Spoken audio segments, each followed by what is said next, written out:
If you ask any urbanist what the absolute worst large city in the US is, you will probably get one relatively uniform answer. A very scary place, the most hated city on Reddit, Houston, Texas.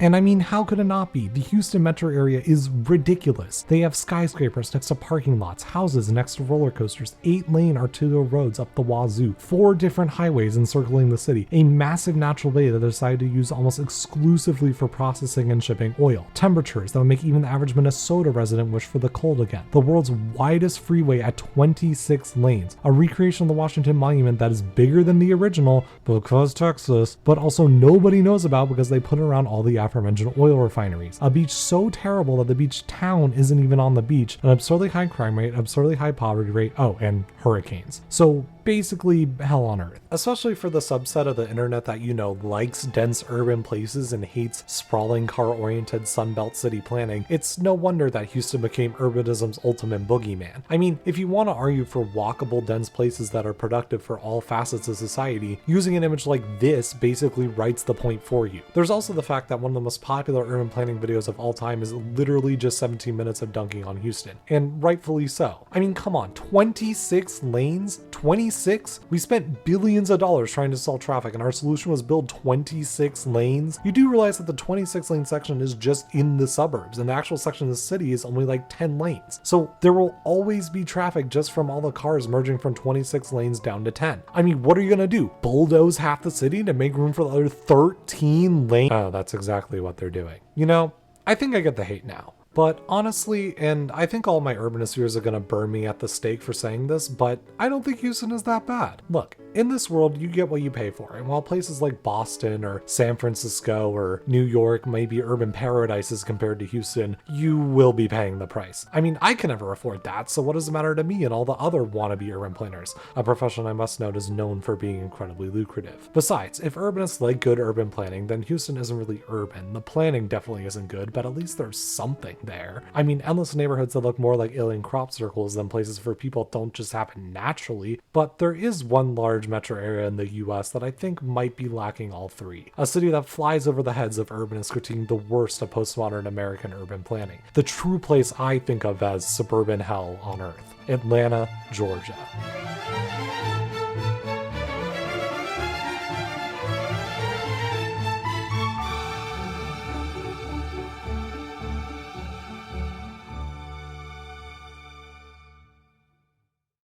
Huntley Hills in Chamblee, Georgia, just outside of Atlanta, is your stereotypical 1950s suburban development. A sprawling master-planned subdivision spread out over hundreds of acres with dozens of affordable mass-produced single-family houses just waiting for World War II veterans to waltz right into. You know, as long as you weren't a minority.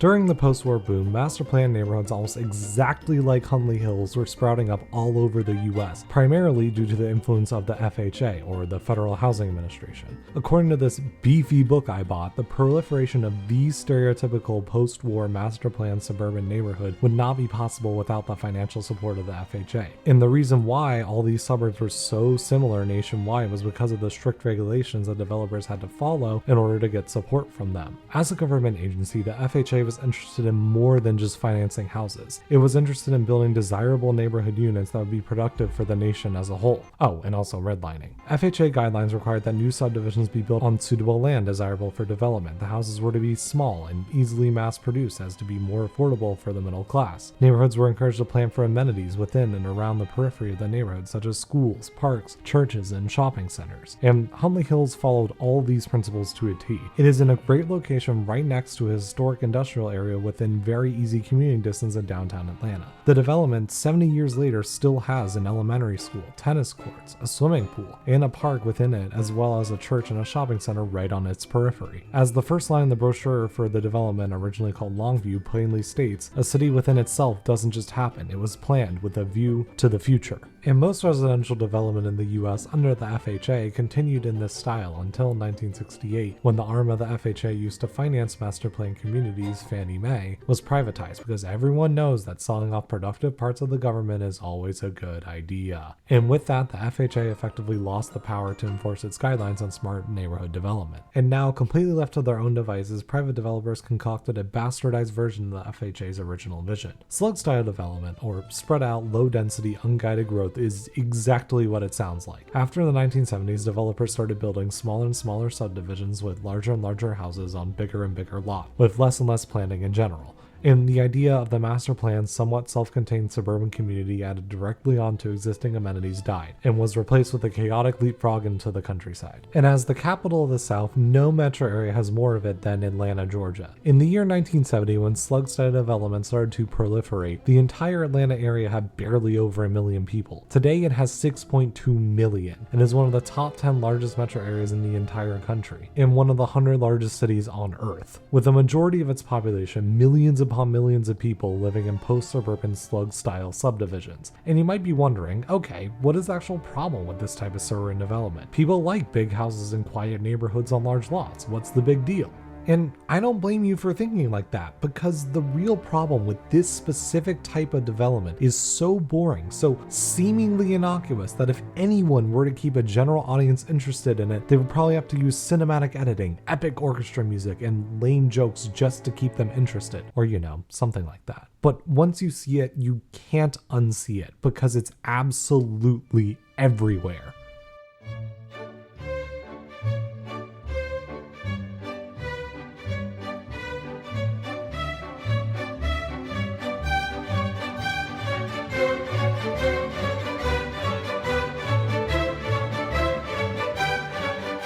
Slug-style development fails at the smallest, most basic level in that it doesn't connect anything. Instead of creating an interconnected web of neighborhoods that come together to form a cohesive, productive whole, the way the Atlanta metro area has been and is currently being built, with chaotic, disconnected suburban slug-style subdivisions that always just dead end, is perpetuating Atlanta's top spot as America's true suburban hell. And here's why.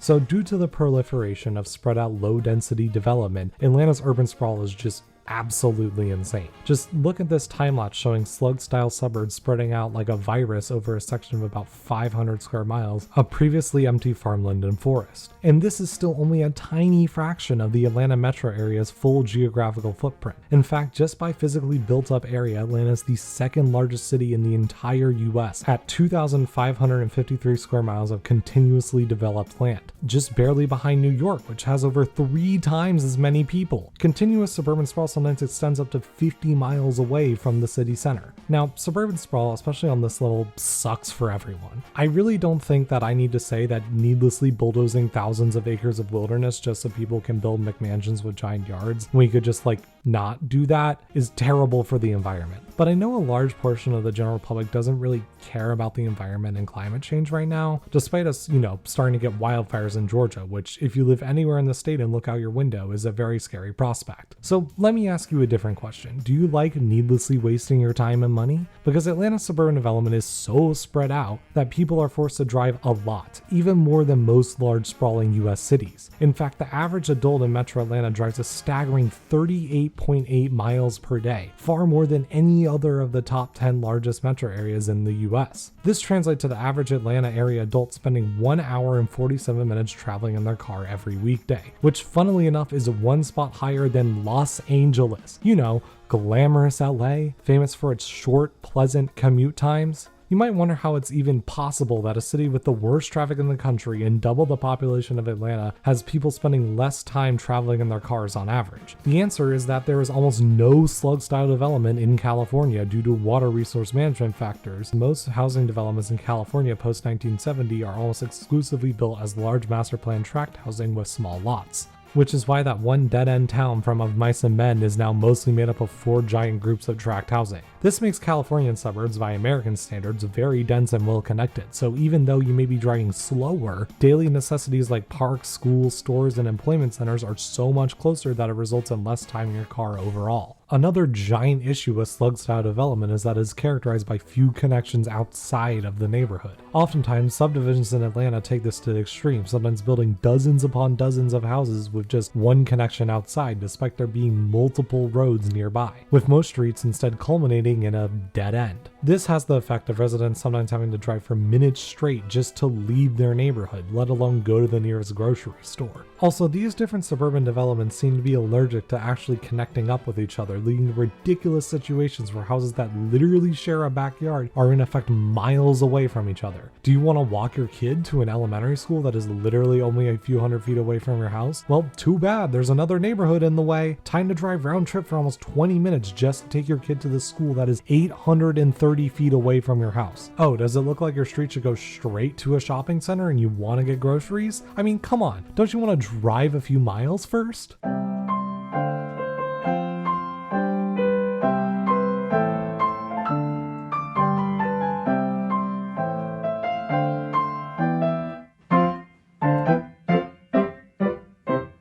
Non-slug style suburbs like those in California or ones that followed FHA guidelines don't have this problem. Oftentimes these neighborhoods have multiple entrances and exits in every direction, and different subdivisions often connect up with each other, making it possible to traverse through a neighborhood, even ones clearly built by different developers. When you drive into a neighborhood in LA, there's almost always a way out on the other side, but drive into the majority of neighborhoods in Metro Atlanta and you'll probably be met with a dead end, no way out. It's ridiculous and stupid, and I hate it.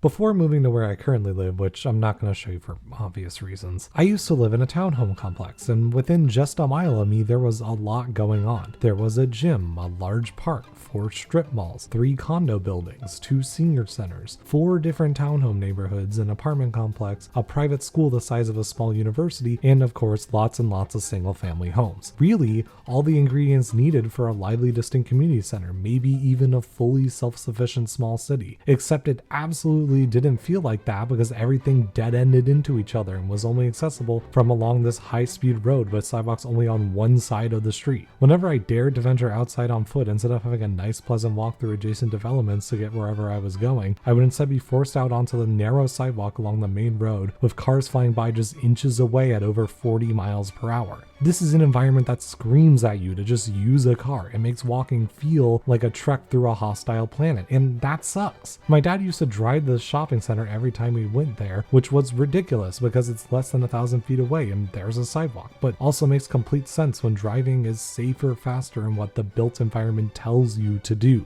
And once you go through the hassle of getting your car all the way out from the back of your neighborhood onto the road, you might as well go to a shopping center and more stuff anyway. And just like that, what could have been a vibrant community if everything were arranged differently slowly dies. And I know this because farther south in the same city in an area called the Dresden district, there's less objectively going on, but paradoxically it feels like there's more. Just a few mixed-use apartment buildings at the center of an old suburb makes all the difference. The other day I drove through this neighborhood and I went, wow, at just how built up and lively it felt compared to anywhere else in the city. And that makes sense. I mean, where would you rather spend your limited time and money at a restaurant? In a place like this or at a place like this? The great thing about old interconnected suburbs is that they create livability for its inhabitants out of thin air. There are a large number of houses within easy walking distance due to the small lots and interconnected street layout. This means that there is almost always people around who will dine, shop, and patronize the businesses on this street because nothing beats the convenience of a 5-minute walk. And because more people can get to the street without driving, the businesses don't need as much parking out front. And this not only makes the street an attractive place to be, but also provides small, affordable spaces for small local businesses. Those small local businesses provide spaces for people who live around the neighborhood to congregate, meet each other, and feel like they are part of a community. This makes the neighborhood an attractive place to live, raising property values, encouraging more people to move in, allowing for more business growth and amenities, creating a positive feedback loop for the community and anyone who invested in it. The exact opposite of what happened at the strip mall by my old house. That is why an over 20-year-old townhome in the area will sell for way more than the price of an idyllic suburban house in the same city, and orders of of magnitude more than a house in a modern slug-style development. And places like this don't just benefit the residents of nearby homes, it benefits everyone in the city. Analysis shows that commercial areas like the Dresden district generate the vast majority of tax revenue used to fund city services. Places like this are being subsidized by places like this. And none of this would be possible without the underlying street grid, without dead ends. This is why I think that Houston is less of a suburban hell and more livable than Atlanta, because while the execution in most places is very poor to say the least, the underlying bones, the connected street grid, is still there. Grocery stores, schools, and other things that people need daily access to are often geographically very close and not, in theory, that hard to get to on foot or by car. It's a lack of sidewalks and oh my god, it's 100 degrees and there's no shade problem that make Houston suburbs unlivable, not a problem with the underlying street grid. It's not hard to see how with some zoning changes, mixed-use development, and pedestrian infrastructure improvements, Houston suburbs could become much more livable places using the same streets, which is literally what has happened in many neighborhoods closer to the city center. By comparison, Atlanta's underlying road network is so low density, so spread out, and so unguided that it's almost impossible for these neighborhoods to be transformed into anything other than slug-style developments in their current state. So, is that it? Are we just completely doomed? I mean, the volume of the problem is insane. Thousands upon thousands of subdivisions and an incomprehensible number of dead ends. It's hard, nay, impossible to envision a practical solution to a problem of this scale. But hold up.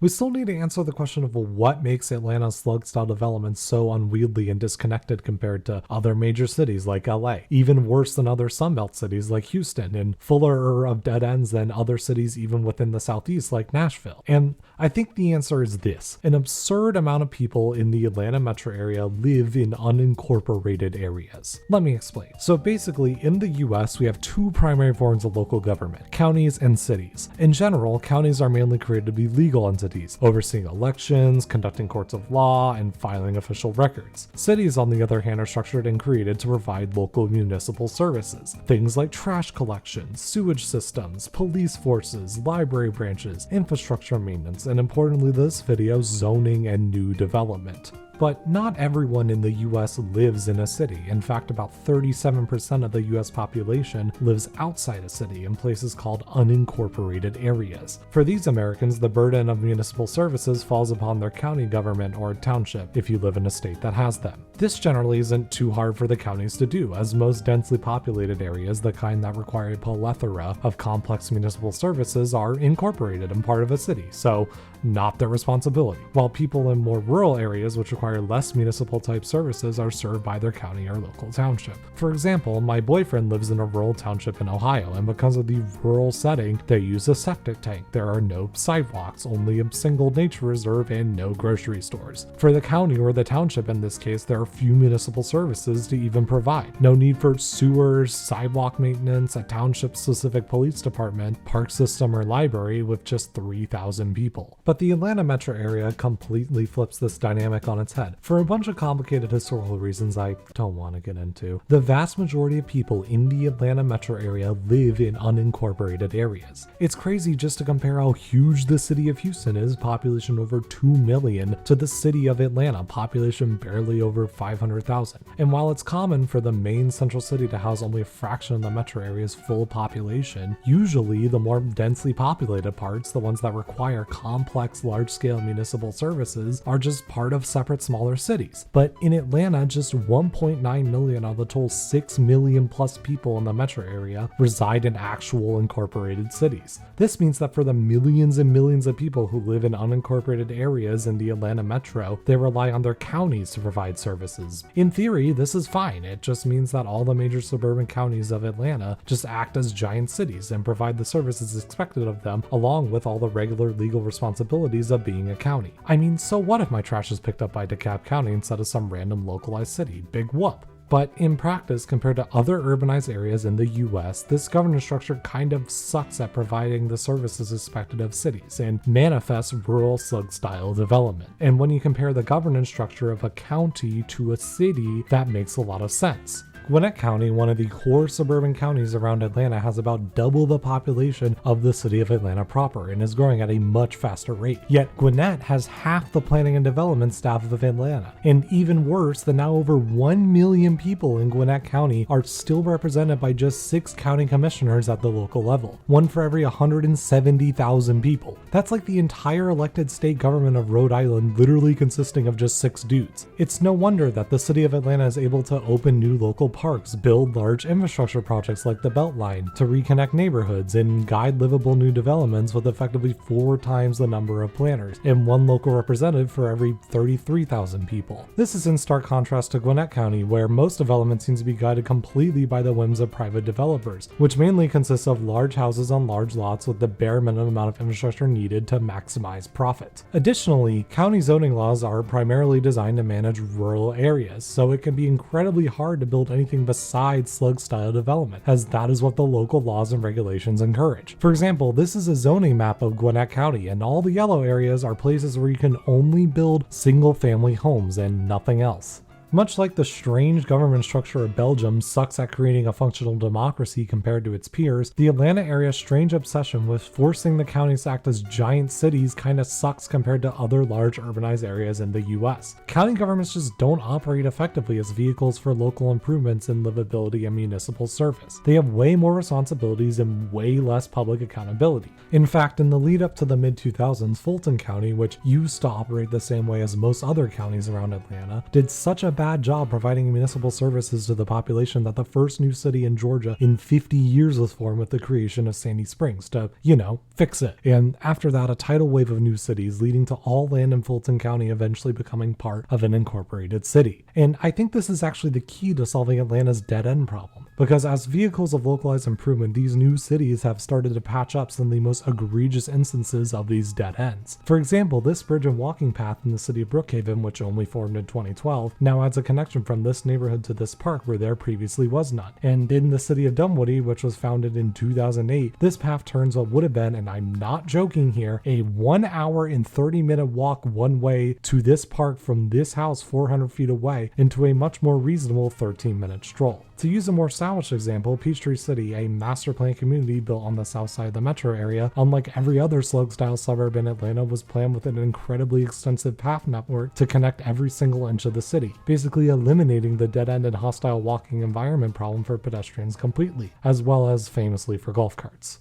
And the benefits of incorporation go well beyond just getting rid of dead ends. Cities like Peachtree City can choose to basically take on the role that the FHA once did, wrangling private developers and using their powers of local planning to put parks, shops, and schools next to and within neighborhoods, and force different developments to actually connect up with each other. Even the very recently formed suburbs of Atlanta have not only made great progress in reconnecting their slug-style developments and getting rid of dead ends, as I've already demonstrated, but also in making other improvements that are striking at the heart of the problems of how Atlanta is built that I highlighted in this video. For example, a lot of these cities are putting in new wider sidewalks and adding pedestrian infrastructure, as well as improving roads across the board to allow people to actually have comfortable and safe walks, bikes, or drives to wherever they may be going. And then there are all the new town centers popping up in a lot of these recently formed cities. In Brookhaven, what would have probably been just a modern strip mall instead turned into a mixed-use new town center and a Costco. So basically the best place on earth for my mom. In Dunwoody, a redundant driving lane between a few businesses and a strip mall was turned into an incredibly popular and pleasant public plaza.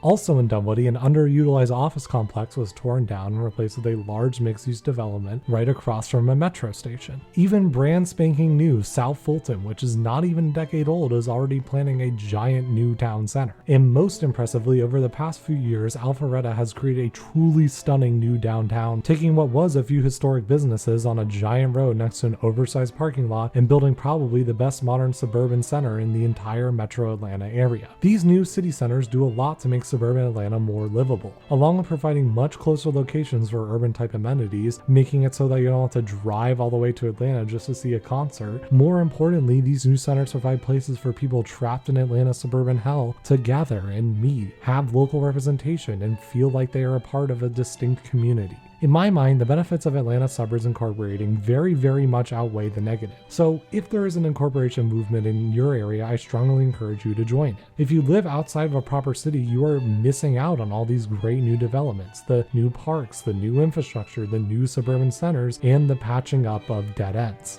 as well as the opportunity to have more representation when it comes to the local issues that matter most to people day to day. It's not an all-encompassing full solution to the problem. Atlanta is probably still going to be mostly a suburban hell till the sun explodes, but I think it's a great band-aid solution with a lot of downstream positive benefits, besides just improving connections. But one thing is for certain, if we want to start to make even a dent in the problem at hand, patching up all of the dead ends in Atlanta, we certainly have our work cut out for us.